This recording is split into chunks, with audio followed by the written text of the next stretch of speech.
So hey guys, welcome to all of you. आज की video में हम लोग पढ़ने जा रहे हैं बीएससी पार्ट 2 की जो सबसे मेन टॉपिक है कोडाटा, फाइलम कोडाटा। तो यह जो कोडाटा है ना, हम लोग को बीएससी पार्ट 2 में पढ़ना है और इसके क्लासिफिकेशंस, जनरल कैरेक्टरिस्टिक्स, सारी चीज़ें पढ़नी है। तो कोडाटा को हम लोग अच्छे से आज इस वीडियो में समझेंगे और सीधी बात, नो बकवास। चलिए वीडियो को स्टार्ट करते हैं। तो जितने भी लोग बीएससी पार्ट 2 के स्टूडेंट हैं, इस वीडियो लेक्चर्स का फ़ायदा उठाएंगे। और आपको नोट्स कहाँ पर मिल जाएंगे? आपको नोट्स लेने के लिए आपको मेरे टेलीग्राम पे जाना। नोट्स नहीं है, वहाँ पर भी बुक्स है, वहाँ से आप पढ़ सकते हैं, नोट्स बना सकते हैं, एग्ज़ाम में अच्छे नंबर ला सकते हैं। नोट्स के लिए आपको मेरे टेलीग्राम पे जाना होगा। जिस नाम से यूट्यूब चैनल है उसी नाम से टेलीग्राम चैनल भी है, ठीक है। बस सर्च करना है वहाँ पे जाके, और लिंक मिल जाएगा आपको, डिस्क्रिप्शन में लिंक मिल जाएगा। तो वहाँ से जाके आप नोट्स ले सकते हैं इसके कोडेट्स के। तो जैसा कि आप जानते हैं कोडेटा क्या होता है, तो सबसे बेसिक सी चीज़ें पहले डिस्कस करूंगा यहाँ पे मैं। कोडेटा आखिर में होता क्या है? तो आप लोग भी जानते होंगे कि पार्ट 1 में आपने नॉन कोडेट्स पढ़ा होगा। नॉन कोडेट्स आपने पढ़ा था ना। पार्ट 1 में आपको नॉन कोडेट्स पढ़ना था, अभी पार्ट 2 में आपको कोडेट्स पढ़ना था। एनिमल किंगडम को दो भाग में डिवाइडेड किया जाता है, क्लासिफाई किया जाता है। नॉन कोडेट्स जो कि पार्ट 1 में पढ़ना था, पढ़ लिया आपने। अभी पार्ट 2 में हम लोग को कोडेट पढ़ना है। कोडेट के अंदर प्रोटोकोडेट, यूरो कोडेट्स एंड वर्टिब्रेटा, सारी चीज़ें पढ़नी है। तो चलिए आज की जो मेन टॉपिक है उसको स्टार्ट करते हैं। नोट्स मैंने पहले ही बना लिया आप लोगों के लिए, पीपीटी। अब इससे आपको समझना है, जो भी चीज़ें मैं समझाना चाहूँगा आपको समझना है। आप लोग भी चाहे तो इस तरह का मेरा नोट्स कॉपी कर सकते हैं, हैंड रिटन नोट से, ये आपको समझ में आता है तो सबसे पहले कोडाटा होता क्या है? तो कोडाटा को अगर हम स्प्लिट करें, इसके वर्ड को, कोडाटा को दो वर्ड से मिलकर बना है, कोड प्लस आटा। कोड मतलब समझते होंगे आपने, कहीं ना कहीं जीवन में कभी ना कभी कोड सुना होगा, स्पाइनल कोड सुना है ना कहीं सुना होगा।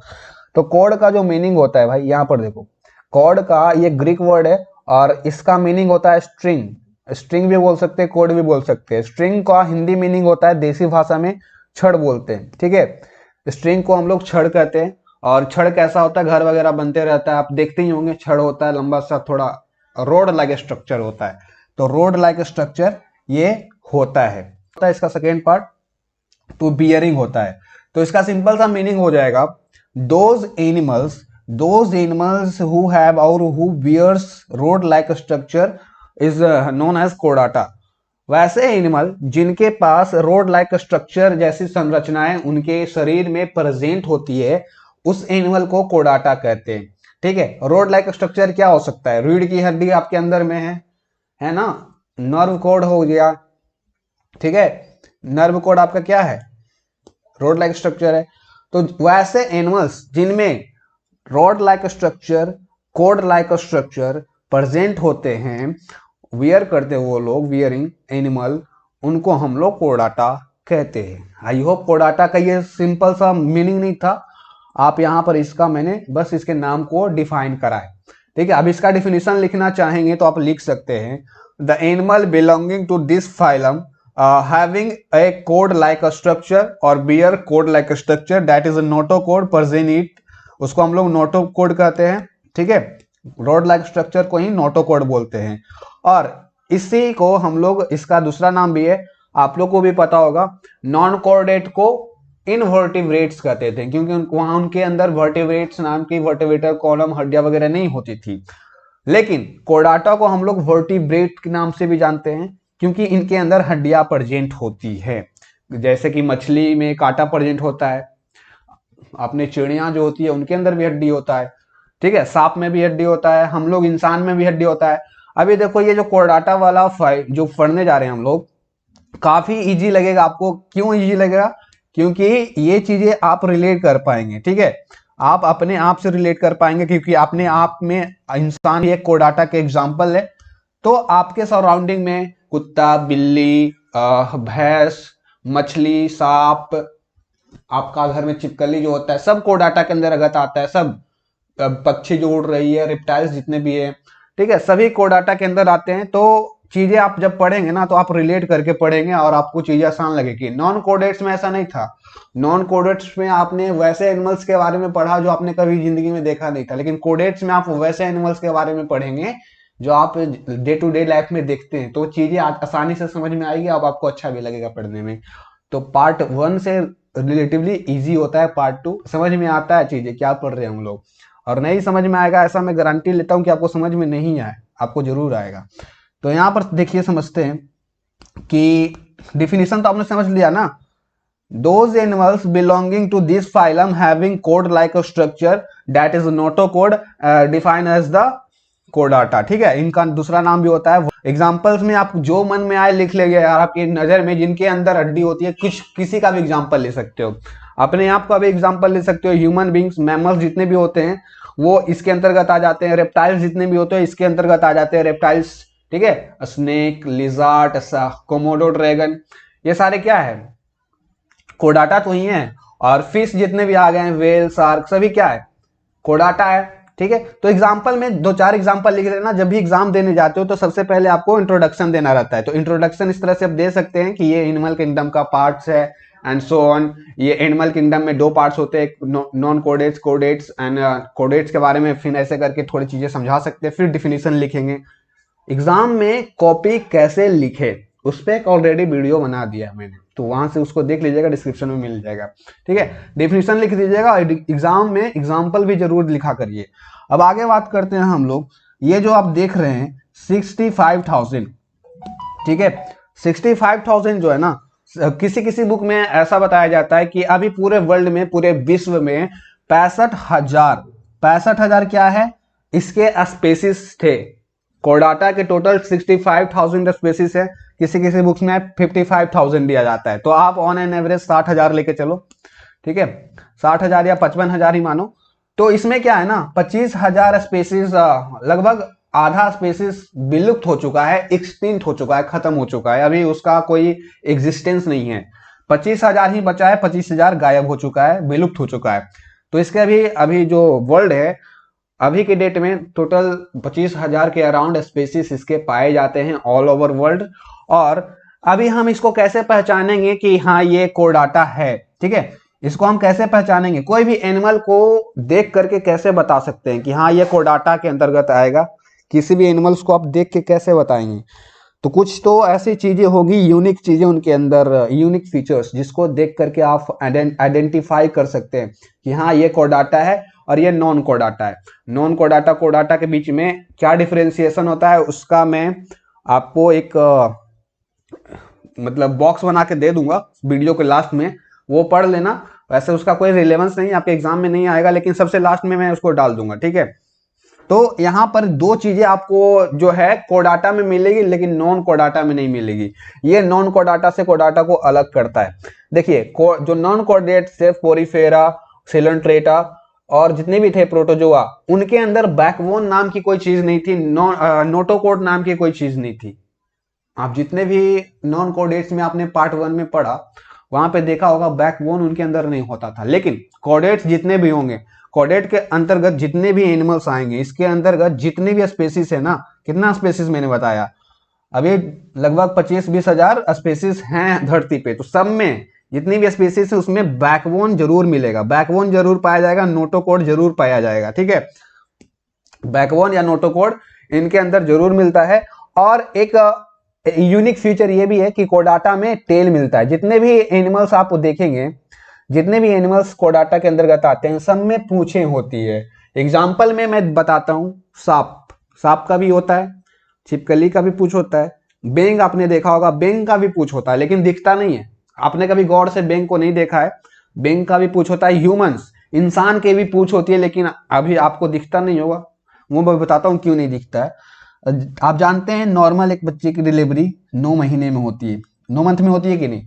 नॉर्मल एक बच्चे की डिलीवरी 9 महीने में होती है, और 9 महीने का समय से पहले 6वां महीना जब बच्चा होता है, एम्ब्रॉय फीटस जो 6वां महीना में आता है, वो क्या करता है ना, उनके अंदर टेल प्रेजेंट होते हैं, लेकिन 6वां महीना आते आते उसका टेल, ह्यूमन का टेल, बच्चा का टेल डिसअपियर हो जाता है, डिसजनरेट हो जाता है, खत्म हो जाता है। इसीलिए हम लोग का टेल नहीं दिखता है। लेकिन कुछ कुछ एक्सेप्शंस होते हैं, जैसे छठवां महीना में जिसका पूछ डिसअपियर नहीं होगा ना, उसका डिसअपियर नहीं हुआ। आमतौर पे सभी में पूछ होता है, लेकिन सभी में डिसअपियर हो जाता है। छठवां महीना जब आता है डिसअपियर हो जाता है, लेकिन कुछ कुछ एक्सेप्शन केसेस आ जाते हैं जिसमें डिसअपियर नहीं होता है, तो बच्चा जो पैदा होता है पूछ के साथ पैदा होता है, तो उसको सब पूछने लग जाते हैं, हनुमान जी करने लग जाते हैं। तो ह्यूमन में भी पूछ होता है। तो वही वही मैंने बताया, जो कोडाटा एनिमल है ना, उसको पहचानने का दो सबसे मुख्य है, और भी है, और भी चीजें हैं, लेकिन दो सबसे मेन चीजें हैं। कोडाटा में बैकबोन पाया जाएगा, ऐसा नॉन कोडेट्स में नहीं था। कोडाटा में टेल पाया जाएगा, ऐसा नॉन कोडेट्स में नहीं था। उन लोगों में टेल्स के नाम की कोई चीजें नहीं थी। ठीक है, ये दो मेन फीचर्स है। हम लोग आगे पढ़ते हैं, इसका भी एग्जांपल आप लोग लिख सकते हैं, टेल किन के अंदर होता है, जो भी आपको मन करे लिख सकते हैं। अभी बात करते हैं ये पॉइंट। ठीक है, ये पॉइंट पे हम लोग आते हैं। आपको मैंने बताया कि टोटल 25,000 20,000 के अराउंड स्पीसीज हैं ऑल ओवर वर्ल्ड, है ना। इसके all over world around 25,000 species जो हैं अभी लिविंग में है, एक्सटिंक्ट नहीं हुए हैं। उनमें सबसे बड़ा एनिमल कौन सा है? तो गैंगेटिक ब्लू व्हेल दुनिया का, पूरे वर्ल्ड का सबसे बड़ा जानवर है, और फिश में तो सबसे बड़ा ऑलमोस्ट है ही। फिश में तो इसके मुकाबले कोई है नहीं है ना, व्हेल से बड़ा कोई फिश होता है क्या? तो फिश में तो ये बड़ा ही है, पूरे जानवर में भी सबसे बड़ा है। तो अगर आपसे पूछा जाए सबसे बड़ा एनिमल पूरे विश्व में, सबसे बड़ा कोडाटा कौन है, तो गैंगेटिक ब्लू व्हेल है। ये 35 मीटर के अराउंड होता है इसका। ठीक है, और इसका जो वजन होता है वेट 120 टन के अराउंड होता है, 120। और सेकेंड लार्जेस्ट शार्क है, शार्क भी व्हेल से छोटा होता है शार्क।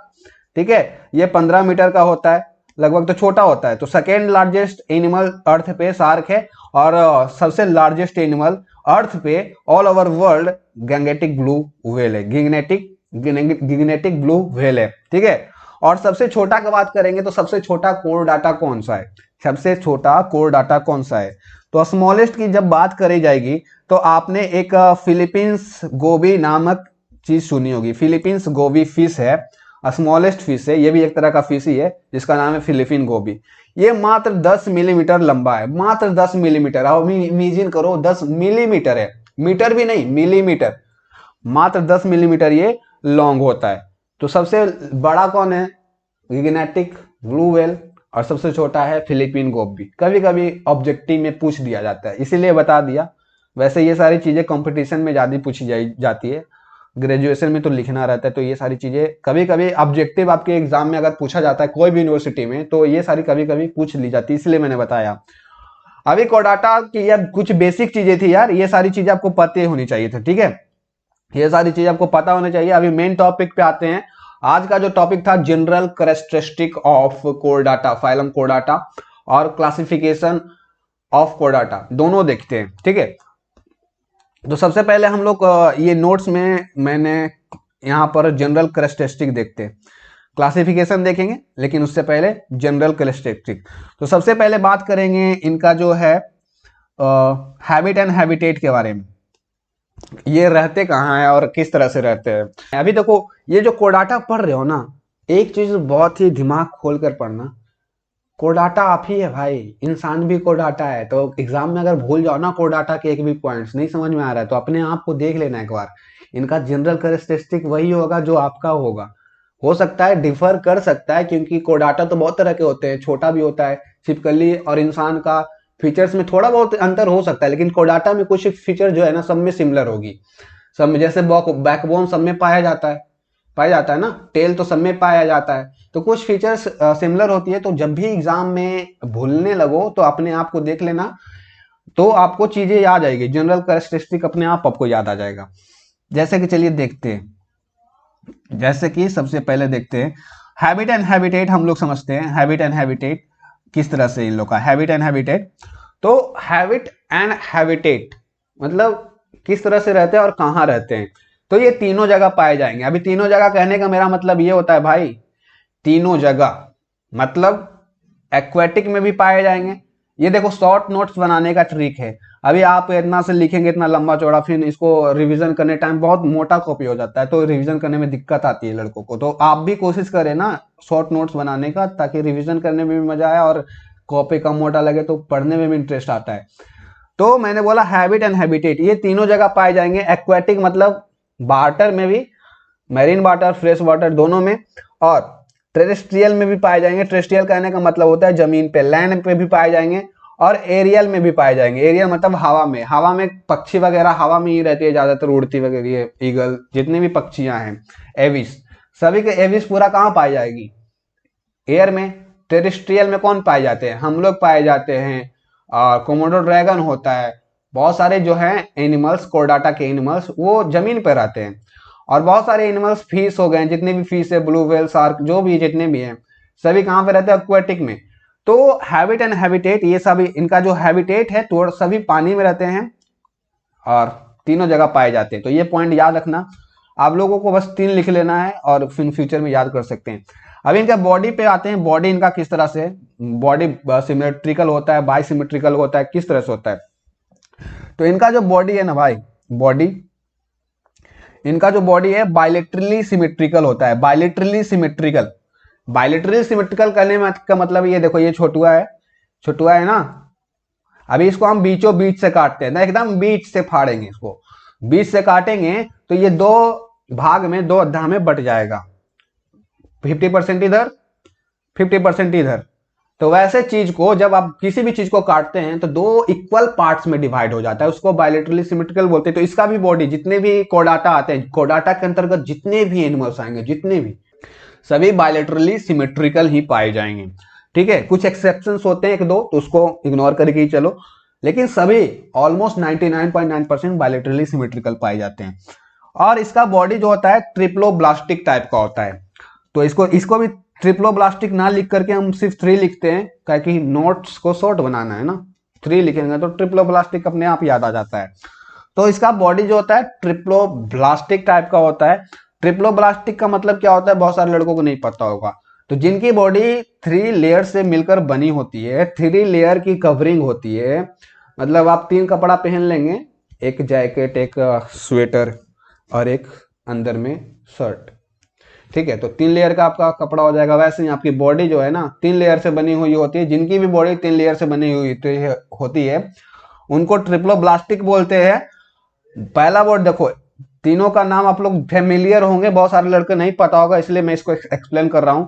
जिनकी बॉडी में 3 तरह की लेयर पाई जाती है, तीनों लेयर कौन कौन से होंगे? Ectoderm, mesoderm and endoderm. Indo मतलब होता है सबसे अंदर वाला लेयर, एक्टो मतलब होता है सबसे बाहर वाला लेयर, और बीच में जो पाया जाता है M for medium, M for mesoderm. तो ये सारी चीजें आप बचपन में पढ़ते होंगे 10-11 क्लास की बायोलॉजी में, ठीक है। तो ये समझ गए, 3 चीजें मैंने एक्सप्लेन करी। हैबिट एंड हैबिटेट बता दिया, तीनों जगह पाया जाएगा, एक्वेटिक, टेरेस्ट्रियल एंड एरियल, ठीक है। बॉडीज का बायलेटरली सिमेट्रिकल होता है, ट्रिप्लोब्लास्टिक होता है। ट्रिप्लोब्लास्टिक मतलब 3 लेयर जिनके अंदर पाए जाते हैं, ठीक है। अभी इनके बॉडी की बात करते हैं। इनके बॉडी के अंदर ट्रू सीलोम पाया जाता है। ट्रू सीलोम, सिलोमेट बॉडी इनकी टाइप, मतलब बॉडी टाइप इनका जो होता है सिलोमेट टाइप का होता है। ट्रू सीलोम मतलब होता है भाई जिनके बॉडी, सीलोम मतलब एक सिलोमिक कैविटी होती है जो इनके अंदर पाई जाती है, और इनकी बॉडी जो होता है सेगमेंटेड होता है। सेगमेंटेड मतलब समझते हैं, टुकड़े में बटा हुआ। तो अभी हम लोग बात कर लिए जनरल कैरेक्टरिस्टिक में, कुछ बॉडी के बारे में बात कर लिए और इनके हैबिट एंड हैबिटेट के बारे में बात कर लिए। अभी हम लोग आते हैं सिस्टम पे। इनका जो सिस्टम होता है बॉडी के अंदर किस तरह का होता है। तो अगेन मैं कह रहा हूं भाई, आप जब भी इसको पढ़ रहे हैं तो आपको कोई दिक्कत ही नहीं आएगी। अब आप अपने को एग्जाम्पल लेके सारी चीजें कर सकते हैं, ठीक है, अपने आप को एग्जाम्पल लेकर के सारी चीजें बता सकते हैं। सिस्टम में बहुत सारा की सिस्टम आ जाता है, रिप्रोडक्टिव सिस्टम, एक्सक्रेटरी सिस्टम, और भी है रिस्पायरेटरी सिस्टम, सर्कुलेटरी सिस्टम। सभी सिस्टम को क्या करके देखते हैं। डाइजेस्टिव सिस्टम सबसे पहले समझते हैं। जो जितने भी कोडेट्स हैं, जितने भी कोडेट्स एनिमल हैं, उनके अंदर डाइजेशन का सिस्टम कैसा होता है, खाना हम लोग कैसे पचाते हैं। तो इनके अंदर जो डाइजेस्टिव सिस्टम होता है कंप्लीट होता है भाई, कंप्लीट होता है। कंप्लीट डाइजेस्टिव ट्रैक्ट पाए जाएंगे, मतलब एक भी चीज मिसिंग नहीं होगी। जैसे कि इंसान को ही ले लो, कंप्लीट डाइजेस्टिव ट्रैक है, माउथ से लेकर के एनस तक का रीजन हम लोग को मतलब कोई भी चीज मिसिंग नहीं है, सभी चीज हम लोग में प्रेजेंट है। माउथ है, एनस है, और बीच में पचाने के लिए हम लोग के पास डाइजेस्टिव ग्लैंड भी है, ठीक है। तो हम लोग के पास किस तरह की डाइजेस्टिव सिस्टम पाई जाती है कोडेट्स के पास? कंप्लीट डाइजेस्टिव सिस्टम पाई जाती है विथ डाइजेस्टिव ग्लैंड पाई जाती है, ठीक है, डाइजेस्टिव ग्लैंड। तो डाइजेस्टिव सिस्टम हम लोग में कंप्लीट रहता है। आगे बात करते हैं रिप्रोडक्शन। रिप्रोडक्शन कैसे करते हैं कॉर्डेट्स, रिप्रोडक्शन आप लोग कैसे करते हैं, इंसान कैसे करता है, कॉर्डेट्स कैसे करते हैं, सब काफी सिंपल है। तो जितने भी कॉर्डेट्स हैं, कॉर्डेट्स के अंदर जितने भी एनिमल्स आते हैं वो दो तरह से रिप्रोडक्शन करते हैं, सेक्सुअली भी करते हैं, जैसे कि इंसान हो गया वो सेक्सुअली ही करेगा, एक्स सेक्सुअली तो पॉसिबल नहीं है इंसान के लिए, ठीक है। तो ये लोग रिप्रोडक्शन जो है दो तरीके से करते हैं, दोनों पॉसिबल है, ठीक है, एसेक्सुअली, सेक्सुअली। इंसान वगैरह सेक्सुअली में एग्जांपल हम लोग यहाँ आ जाते हैं, इंसान वगैरह जितने भी होते हैं, बंदर भी सेक्सुअली ही करता है, बकरी भी सेक्सुअली ही करती है, तो सभी सेक्सुअली। एसेक्सुअली में एग्जांपल्स भी आप लोग ले सकते हैं। कुछ फीसेस होती है जो एसेक्सुअली विदाउट सेक्स मतलब बच्चे को जन्म देती है, पैदा करती है, कुछ कुछ ही है। ज्यादातर जितने भी कॉर्डेट्स होते हैं सेक्सुअली करते हैं, तो सेक्सुअली करने वालों की संख्या बहुत ज्यादा होती है, एसेक्सुअली में कुछ ही आते हैं, ठीक है। तो जैसे कि एक मेन एग्जांपल इनका है, कुछ फिशेस है, फीमेल फिशेस हैं, कुछ लिजार्ड्स जो हैं, छिपकलियां, और जैसे कि ट्यूनिसेट्स। ट्यूनिसेट्स एक बेस एग्जांपल है इसका एसेक्सुअल रिप्रोडक्शन का। इनके अंदर सेक्सुअल में तो बहुत सारे आ जाएंगे यार, अब इंसान भी है, बहुत सारे सेक्सुअल का तो एग्जांपल बहुत सारा है। तो इनके अंदर रिप्रोडक्टिव सिस्टम दो तरीके से करती है, एसेक्सुअली एंड सेक्सुअली। सेक्सुअली का जो है माइजॉरिटी में होता है, एसेक्सुअली माइनॉरिटी में होता है। और इनके अंदर जो एनिमल्स होते हैं वो यूनिसेक्सुअल होते हैं, सेक्सुअल डायमोर्फिज्म शो करते हैं। यूनिसेक्सुअल होते हैं और सेक्सुअल डायमोर्फिज्म शो करते हैं। यूनिसेक्सुअल का कहने का मतलब ये होता है भाई, मेल अलग, मेल अलग होगी, फीमेल अलग होगी, ठीक है, कहने का मतलब ये है। अब दोनों मेटिंग करेंगे, फर्टिलाइजेशन करेंगे, फिर बच्चा आएगा, ठीक है, दोनों मिल करके क्या करेंगे, बच्चा लाएंगे। तो इस तरह से इनके अंदर रिप्रोडक्शन का सिस्टम होता है। फर्टिलाइजेशन किस तरह का होता है, ये इनके अंदर जो फर्टिलाइजेशन परफॉर्म करते हैं ये लोग, दोनों तरीके, वो तरीके के फर्टिलाइजेशन, एक्सटर्नल भी और इंटरनल भी, दोनों तरह की फर्टिलाइजेशन इनके अंदर देखी जाती है, कॉर्डेट्स के अंदर देखी जाती है। एक्सटर्नल फर्टिलाइजेशन मतलब, एक्सटर्नल मतलब होता है बाहर, तो बाहरी फर्टिलाइजेशन भी ये लोग करते हैं। मतलब बाहर, मतलब बाहर फर्टिलाइजेशन कैसे होगा, बाहर एग और स्पर्म मिलेंगे उसके बाद बनता है। और इंटरनल फर्टिलाइजेशन भी होता है। इंटरनल फर्टिलाइजेशन का तो एग्जांपल आप लोग जानते ही होंगे। तो दोनों तरह के इनके अंदर फर्टिलाइजेशन देखने को मिलती है। अभी इनका देखिए दो सिस्टम हम लोग देख लिए, सिस्टम में दो system, digestive system, reproductive system. अभी थर्ड सिस्टम पे आते हैं, स्केलेटन सिस्टम। स्केलेटन सिस्टम तो मेन है यार, भेविया यही है जिसमें नोटोकोड वगैरह आपको पढ़ना है, ठीक है। तो स्केलेटन सिस्टम आप जब पढ़े होंगे बचपन में बायोलॉजी के चैप्टर में, स्केलेटन सिस्टम एक चैप्टर होता है, तो आपने पढ़ा होगा स्केलेटन सिस्टम जो होती है, हड्डियां का जो भी सिस्टम होता है, वो दो पार्ट्स में डिवाइडेड होता है। इनके दो टाइप्स होते हैं, एक होता है एंडोस्केलेटन सिस्टम, एक होता है एक्सोस्केलेटन सिस्टम, ठीक है। दो पार्ट्स में डिवाइडेड होते हैं। एंडो मतलब अंदर में, शरीर के अंदर जो हड्डियां प्रेजेंट होती है, स्केलेटन सिस्टम प्रेजेंट होती है, उसको एंडोस्केलेटन सिस्टम कहते हैं। और जिनकी हड्डियां बाहर प्रेजेंट होती है उनको एक्सोस्केलेटन सिस्टम कहते हैं, ठीक है। तो आप इसके एग्जांपल तो आप जानते होंगे, इंडो में तो अपने आप ही को ले सकते हैं, ठीक है, इसमें तो अपने आप को ले सकते हैं ना। आप लोग की हड्डियां शरीर के अंदर है ना भाई, आप अपनी हड्डी को देख सकते हैं क्या, नहीं देख सकते, अंदर है ना। लेकिन कुछ आपका नाखून वगैरह है जो आप देख सकते हैं, नाखून वगैरह आपका एक्सोस्केलेटन में आ जाएगा। एक्सोस्केलेटन में कॉकरोच आ जाता है, जितनी भी चींटियां होती हैं सभी एक्सोस्केलेटन होता है इसका एग्जाम्पल में। जितने भी मतलब स्कॉर्पियंस होते हैं, ग्रास होपर्स होते हैं, सभी एक्सोस्केलेटन के एग्जाम्पल्स होते हैं। और इंडोस्केलेटन के एग्जाम्पल्स कौन हो जाएंगे, इंडोस्केलेटन के एग्जाम्पल तो सबको पता होगा, एग्जाम में जब लिखने जाओ तो एग्जाम्पल्स वगैरह जरूर लिखो, ठीक है, ये मेरे तरफ से बेस्ट एडवाइस होगा।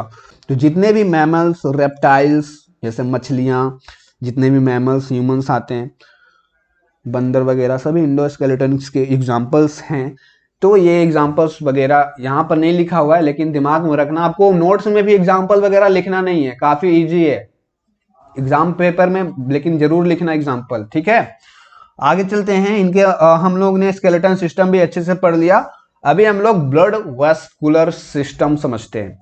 ब्लड वेस्कुलर सिस्टम या फिर सर्कुलेटरी सिस्टम, इनके अंदर जो ब्लड वेस्कुलर सिस्टम होता है, ब्लड का जो संचारण होता है, ब्लड का जो फ्लो होता है, कैसे होता है, किस तरह की सिस्टम पाई जाती है। कॉर्डेट्स के बॉडी के अंदर जितने भी कॉर्डेट्स होंगे सभी में close type of blood vascular system present होता है। सर्कुलेटरी सिस्टम पूरा क्लोज होता है। क्लोज कहने का मतलब इनके बॉडी के अंदर नस के अंदर खून बहता है, मतलब वेन्स के अंदर खून फ्लो करता है।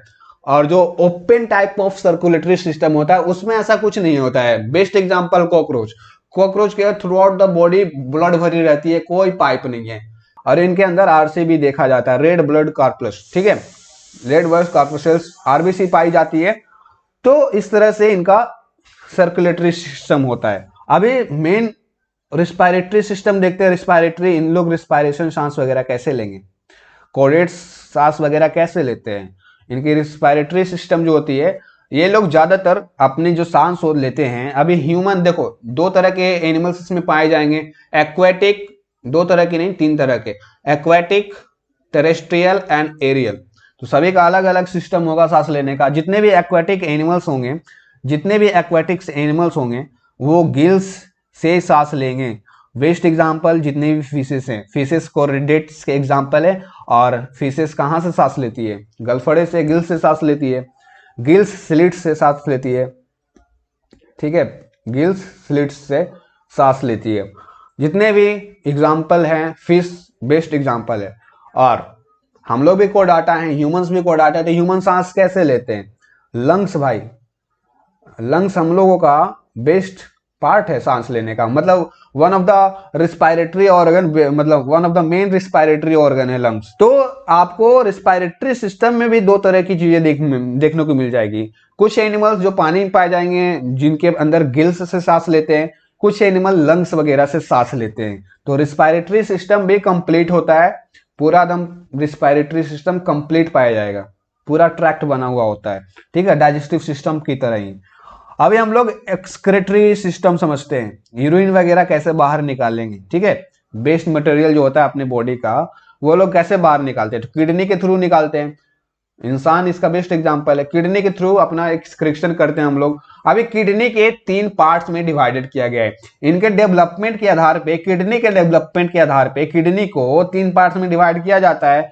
हालांकि ये आपके टॉपिक किडनी चैप्टर में पढ़ाया जाएगा अच्छे से यहाँ पर, लेकिन थोड़े बहुत समझिए। किडनी को 3 पार्ट्स में डिवाइड करा जाता है। पहला है प्रोनेफ्रिक, दूसरा है मेसोनेफ्रिक एंड थर्ड है मेटानेफ्रिक। तो डेवलपमेंट के आधार पे किडनी के 3 टाइप्स होते हैं। किडनी के कितने टाइप्स होते हैं, टोटल 3 टाइप्स होते हैं। पहला है प्रोनेफ्रिक, दूसरा है मेसोनेफ्रिक एंड तीसरा है मेटोनेफ्रिक। प्रोनेफ्रिक में जो प्रो रिप्रेजेंट कर रहा है प्रीमिटिव को, प्रीमिटिव मतलब सबसे पुराना, सबसे सूक्ष्म, ठीक है। तो प्रोनेफ्रिक मतलब, प्रो मतलब क्या होता है भाई, प्रिमिटिव होता है, सबसे पहले यही आया होगा, उसके बाद ही मेसोनेफ्रिक मेटानेफ्रिक आया होगा। तो क्या होता है ना, कुछ जो जितने भी कोर्डेट्स एनिमल्स होते हैं उसमें से कुछ एनिमल्स में क्या होता है, प्रोनेफ्रिक डेवलप करके मेसोनेफ्रिक बनाता है, मेसोनेफ्रिक डेवलप करके लास्ट में मेटानेफ्रिक बनाता है। और प्रोनेफ्रिक में शुरुआत में 1 से 2 नेफ्रॉन्स होते हैं। आगे चल के जब ये मेसोनेफ्रिक में कन्वर्ट हो जाता है तो ये 10 से 50 नेफ्रॉन्स इसके अंदर आ जाते हैं। और जब ये मेसोनेफ्रिक डिजेनरेट हो जाएगा, खत्म हो जाएगा और मेटानेफ्रिक में निर्माण कर देता है, मेटानेफ्रिक बन जाता है। तो इसमें लगभग मिलियंस में नेफ्रॉन्स बन जाते हैं, ठीक है, मिलियंस में नेफ्रॉन इनमें बन जाते हैं, समझ रहे हैं, 1-2 नेफ्रॉन से मिलियन ऑफ नेफ्रॉन्स बन जाएंगे। तो ये कुछ एनिमल्स में होते हैं। लेकिन एक हैग फिश है, ये काफी बेस्ट एग्जांपल है, कभी कभी ऑब्जेक्टिव में आ जाता है। हैग फिश, ये कौन सा फिश है यार, ये किस तरह का फिश है। तो यह फिश जो है ना, इसके अंदर पूरे जीवन काल में, थ्रू आउट द लाइफ, पूरे लाइफ स्पैन में प्रोनेफ्रिक टाइप की ही किडनी मिलेगी।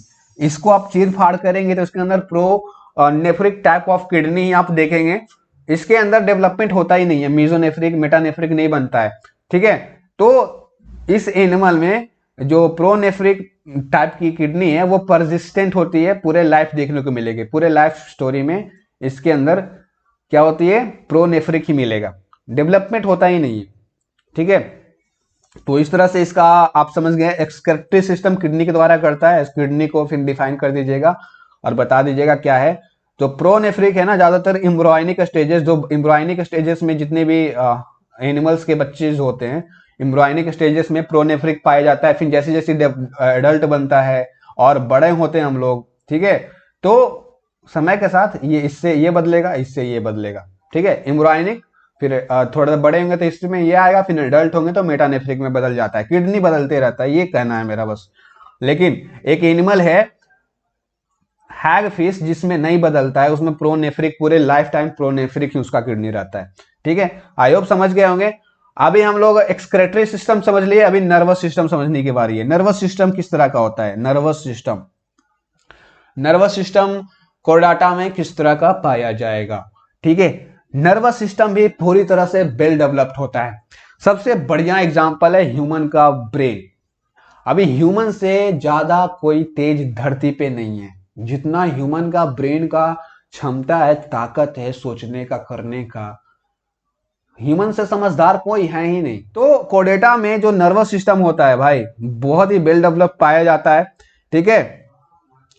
वेल डेवलप, तो नर्वस सिस्टम वेल डेवलप, बस इतना लिखना है। अब इनके अंदर डेवलपमेंट देखते हैं। डेवलपमेंट कहने का मेन मतलब ये होता है कि ये जीवन भर बच्चा तो नहीं रहेगा ना यार, बच्चा से फिर थोड़ा बड़ा होगा, फिर एडल्ट होगा, फिर बूढ़ा होगा, फिर खत्म हो जाएगा, दुनिया छोड़ के चला जाएगा। तो इनके अंदर डेवलपमेंट किस तरह से होती है?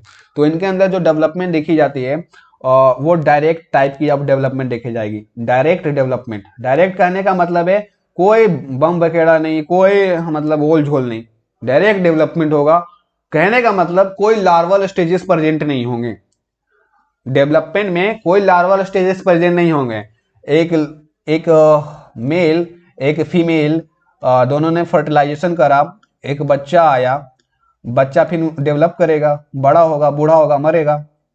बीच में लार्वल स्टेजेस नहीं प्रेजेंट होते भाई। लार्वल स्टेजेस जिसके अंदर प्रेजेंट नहीं होंगे उसको बोलते हैं direct development. Direct development type इनके अंदर प्रेजेंट होते हैं। जितने भी कोडेट्स होते हैं उनमें direct type of development present होते हैं, ठीक है। और इनडायरेक्ट अगर बोल दिया जाए, जैसे कि इनडायरेक्ट डेवलपमेंट बहुत सारे नॉन कोडेट्स में था, और उसमें क्या था कि लार्वल स्टेजेस पाया जाता था। ट्रोकोफोर लार्वा, प्लेनेरिया लार्वा, ये सारे लार्वा स्टेजेस उसमें थी। लेकिन कोडेटा में ऐसा कोई लार्वा स्टेज नहीं है, डेवलपमेंट होगा एकदम डायरेक्ट होगा, सीधी बात, नो बकवास, ठीक है। अब इसके अंदर देखिए ब्लड के बारे में मैंने बता दिया। आरबीसीज देखी जाती है सभी एनिमल्स में, ऑलमोस्ट आरबीसीज होती है। एंड आपको भी पता होगा आरबीसी के अंदर हेमोग्लोबिन पाया जाता है, ठीक है। क्या पाया जाता है? हेमोग्लोबिन। और हेमोग्लोबिन ही कारण है जो अपना ब्लड लाल लाल दिखता है, ठीक है। ये सारी बेसिक चीजें आपको पता होगी। अभी एक बहुत ही फेमस मतलब हटके सिस्टम है जिसको बोल सकते हैं हेपेटिक पोर्टल सिस्टम। ये किस तरह का सिस्टम पाया जाता है? ये किस तरह का सिस्टम है हेपेटिक पोर्टल सिस्टम? आपने तो digestive system, respiratory system and excretory system, nervous system बचपन से बहुत सुना होगा। अभी इसके अंदर एक हेपेटिक पोर्टल टाइप का सिस्टम पाया जाता है। तो जितनी भी कोर्डेटा एनिमल्स होते हैं भाई, उसके अंदर प्रेजेंट होता है हेपेटिक पोर्टल सिस्टम। सो हेपेटिक पोर्टल सिस्टम में आप देखेंगे जितने भी कोर्डेट एनिमल्स हैं, कोर्डेट एनिमल्स जितने भी हैं उनके अंदर ये प्रेजेंट होता है। और जब भी ये फूड खाते हैं, जो भी फूड खाएंगे, खाना पीना करेंगे, मैगी वगैरह खाते हैं, तो ये जब मैगी वगैरह खाएंगे तो इनका जाता है एलिमेंट्री कनाल में और फूड वगैरह डाइजेस्ट होता है, ऑब्जर्व कर लेते हैं ये लोग पूरा फूड, और वही सब फूड फिर जाता है ब्लड सेल्स में। ब्लड सेल्स के थ्रू फिर ये ट्रेवल करता है। इसके थ्रू कहाँ पे जाता है? कहाँ पे जाएगा भाई? हेपेटिक पोर्टल वेन्स में जाएगा। और हेपेटिक पोर्टल वेन्स में जा करके फिर ये ट्रेवल करके फिर जाता है ब्लड में। ब्लड में जाके मिल जाता है, फिर ब्लड से ये जाता है लिवर में। और लिवर में जब जाता है तो ये जाके पूरा डिस्ट्रीब्यूशन कर लेता है, इधर उधर छितर बितर हो जाता है, ठीक है, डिस्ट्रीब्यूशन हो जाता है, ठीक है। तो इस तरह से ये सिस्टम काम करता है। फूड वगैरह खाते हैं, एलिमेंट्री कैनाल में जाता है, फिर ये ब्लड सेल्स में जाके मिलता है। ब्लड सेल्स के थ्रू फिर ये कहाँ पे जाएगा? हेपेटिक पोर्टल्स वेन्स में जाता है। हेपेटिक पोर्टल वेन्स फर्दर आगे चल के ब्लड में जाता है। ब्लड जो होता है, ब्लड आप जान भी करते हैं कि लिवर में जाता है। लिवर फिर कहाँ जाएगा? इधर उधर पूरा बॉडी में फैल जाता है। बस इस तरह का ये सिस्टम होता है। तो ये भी लिख सकते हैं एग्जाम में अगर पूछा जाए तो। और इसके अंदर एक बहुत ही चीज बेस्ट चीज है, आप देखिए आगे में इनके अंदर जो एनिमल्स होते हैं warm blooded as well as cold blooded animals पाए जाएंगे। इनके अंदर दोनों तरह के एनिमल्स पाए जाएंगे, cold blooded animals and warm blooded animals, दोनों तरह के एनिमल्स प्रेजेंट है। कोर्डाटा तो बहुत सारा है ना यार, मतलब 25,000 है। 25,000 में कुछ कोल्ड ब्लडेड एनिमल्स होंगे, कुछ वार्म ब्लडेड एनिमल्स होंगे। वार्म ब्लडेड एनिमल्स और कोल्ड ब्लडेड एनिमल्स में बहुत सारे लोग कंफ्यूज रहते हैं। तो सिंपल सा मीनिंग है, कोल्ड ब्लडेड एनिमल्स का मतलब समझिए, पहले कोल्ड ब्लडेड एक्सप्लेन समझिए, उसके बाद वार्म ब्लडेड का बताते हैं। कोल्ड ब्लडेड एनिमल्स वह एनिमल्स होते हैं जो कि इन्वायरमेंट टेम्परेचर, जितने आपने सराउंडिंग देखा होगा, इन्वायरमेंट कभी ठंडा पड़ जाता है, बहुत कड़ाके का ठंड, कभी बहुत तेज गर्मी पड़ जाता है, 40-45 डिग्री पहुंचा देता है। तो बहुत सारे तरह के एनिमल्स होंगे, ठीक है। तो बहुत सारी सिचुएशन क्रिएट हो जाती है, कभी रेनफॉल्स हो जाता है। तो वैसे एनिमल जो इन्वायरमेंट के अनुसार अपनी बॉडी के टेम्परेचर को मेंटेन कर ले, इन्वायरमेंट के अनुसार अपने बॉडी के, जब ठंडा आएगा तो अपनी बॉडी का टेम्परेचर भी उसके अकॉर्डिंग शिफ्ट कर देते हैं, वैसे एनिमल को हम लोग कोल्ड ब्लडेड एनिमल्स कहेंगे, ठीक है। इनका जो टेम्परेचर है, जैसा इन्वायरमेंट रहेगा, इनका बॉडी का टेम्परेचर भी वैसा रहेगा। उधर ठंडा रहेगा तो इधर भी ठंडा रहेगा, उधर गर्मी रहेगा तो इधर भी गर्मी रहेगा। उधर वर्षा हो रहा होगा तो इधर वर्षा नहीं होगा। बॉडी में वर्षा कैसे होगा भाई? मतलब वर्षा वाला जैसा मौसम होगा, अंदर में बॉडी भी उस तरह का मौसम का हो जाएगा, ठीक है। ये नहीं कि बाहर में वर्षा हो रहा है तो बॉडी के अंदर में भी वर्षा करा रहे हैं, वैसा कुछ नहीं है। मतलब इन्वायरमेंट का टेम्परेचर के अकॉर्डिंग इसका बॉडी अपना एडेप्टेशन कर लेता है। इस तरह के कोल्ड ब्लडेड एनिमल्स होते हैं। लेकिन वार्म ब्लडेड एनिमल्स में ऐसा नहीं है। Warm blooded animals remain same, हमेशा ठंडा हो, गर्मी हो, जाड़ा हो, कुछ भी हो, इनका बॉडी का जो टेम्परेचर होता है हमेशा सेम ही रहता है, रिमेन सेम रहता है, ठीक है। इनका बॉडी का टेम्परेचर सेम रहेगा, कोई बदलाव देखने को नहीं मिलेगा। मतलब इन्वायरमेंट का टेम्परेचर का कोई इफेक्ट नहीं पड़ता है इनके बॉडीज पे। बेस्ट एग्जाम्पल जितने भी मैमल्स हैं, जितने भी एनिमल्स में मैमल्स आते हैं, ह्यूमंस, हम लोग वार्म ब्लडेड एनिमल्स है। हम लोग का बॉडी का टेम्परेचर बदलते रहता है क्या? हम लोग का बॉडी का टेम्परेचर फिक्स है, ठंडा हो या गर्मी हो फिक्स है। अगर हम लोग कोल्ड ब्लडेड एनिमल्स होते तो हम लोग को कभी ठंडा लगता ही नहीं। हम लोग अगर समझो तो हम लोग का बॉडी का टेम्परेचर जो है फिक्स है, इसीलिए ठंडा गर्मी लगते रहता है। और जितनी भी पक्षियां होती है एवेस क्लासेस में, जितनी भी पक्षियां आती है वो भी वार्म ब्लडेड होती है। कोल्ड ब्लडेड एनिमल्स का बेस्ट एग्जांपल फिश है। फिश जो होती है कोल्ड ब्लडेड एनिमल्स होती है, ठीक है। यहाँ पर ह्यूमंस कौन लिख दिया यार? मैंने ही लिखा है। ह्यूमंस वार्म ब्लडेड होती है दोस्तों, ह्यूमन इसका एग्जाम्पल नहीं होगा। तो फिश जो होती है कोल्ड ब्लडेड एनिमल्स के में आती है, ठीक है। रेप्टाइल्स जितनी भी होती है, स्नेक, लिजर्ड, सभी कोल्ड ब्लडेड एनिमल्स है। एम्फीबियंस भी कोल्ड ब्लडेड एनिमल्स होते ही हैं, ठीक है। तो इस तरह से आप लोग कर सकते हैं। तो ये जो एनिमल्स होंगे cold blooded as well as warm blooded animals होंगे। और बाकी आपको एग्जाम्पल आपको याद रखना है, दिमाग में याद रखना है, इसको लिखने की कोई जरूरत है नहीं, ठीक है। तो इस तरह से इनकी है। एक चीज और छूट गई लास्ट में, उसको भी डिस्कस कर लेते हैं।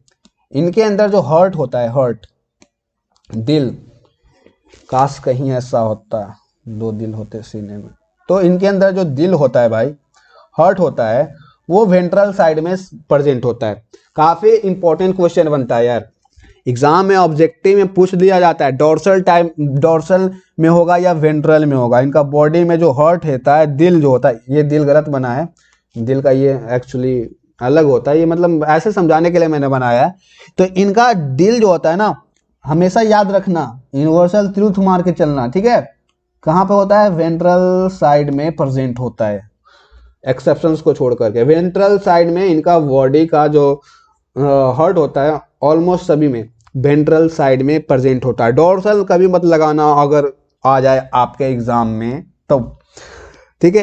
तो ये इनका जनरल कैरेक्टरिस्टिक इनफ है, इतना इनफ है, इससे ज्यादा आपको पढ़ना भी नहीं है, और इतना से ज्यादा याद करेंगे तो बाउंस कर जाएगा सब। अभी इनका क्लासिफिकेशन पे आते हैं, क्लासिफिकेशन भी इनका करेंगे ना। क्लासिफिकेशन आज हम लोग बस क्लासिफिकेशन ही करेंगे, ज्यादा डिटेल में नहीं जाएंगे। बस इनका जो चार्ट है वो देख लीजिए, अगले वीडियो में भी डिस्कस करेंगे, एक एक करके सबको करेंगे, क्योंकि ये वीडियो सीरीज होने वाली है और वीडियो सीरीज में सारी चीजें कवर हो जाएगी। तो सबसे पहले देखते हैं कोडाटा। कोडाटा को 2 टाइप्स में बांटा गया है अपनी सहूलियत के। हम लोग क्लासिफिकेशन क्यों करते हैं? चीजों को आसान करने के लिए, पढ़ाई को आसान करने के लिए। अभी ये क्लासिफिकेशन, बायोलॉजी में क्लासिफिकेशन का बहुत बड़ा रोल है, नहीं होता ना यार, सब खिचड़ी बन जाता, कुछ समझ भी नहीं आता। तो क्लासिफिकेशन करते हैं 2 टाइप्स में, कोडाटा को हम लोग को बांट देते हैं। एक है एक्रेनिटा, इसका जो भी प्रोनाउंसिएशन होगा मैनेज कर लेना, मैं इसको एक्रेनिटा ही पढ़ता हूँ, इसको क्रैनिटा पढ़ता हूँ। ठीक है, इसको क्रैनिएटा पढ़ता हूँ और इसको एक्रेनिएटा पढ़ता हूँ। तो ये एक्रेनिएटा और क्रैनिएटा में दो टाइप्स में ये डिवाइडेड है। ठीक है, इसके दो मुख्य पार्ट में, दो टाइप्स में डिवाइड करा गया है। और जो एक्रेनिएटा है इसके अदर नाम भी है, जैसे आपका भी निकनेम होता है पप्पू, गोलू मोलू, इसका भी गोलू मोलू नाम है। जैसे कि देखो एक्रेनिएटा का नाम है प्रोटोकोर्डाटा, भी इसी को कहते हैं।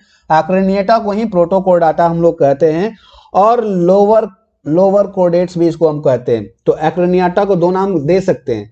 प्रोटोकोर्डाटा आपके सिलेबस में प्रोटोकोर्डाटा लिखा रहेगा, किसी के सिलेबस में एक्रेनिएटा नहीं लिखा रहता है। तो नाम एक ही है, बस नाम कहीं पे कुछ लिखा रहता है, कहीं पे किसी के सिलेबस में कुछ रहता है।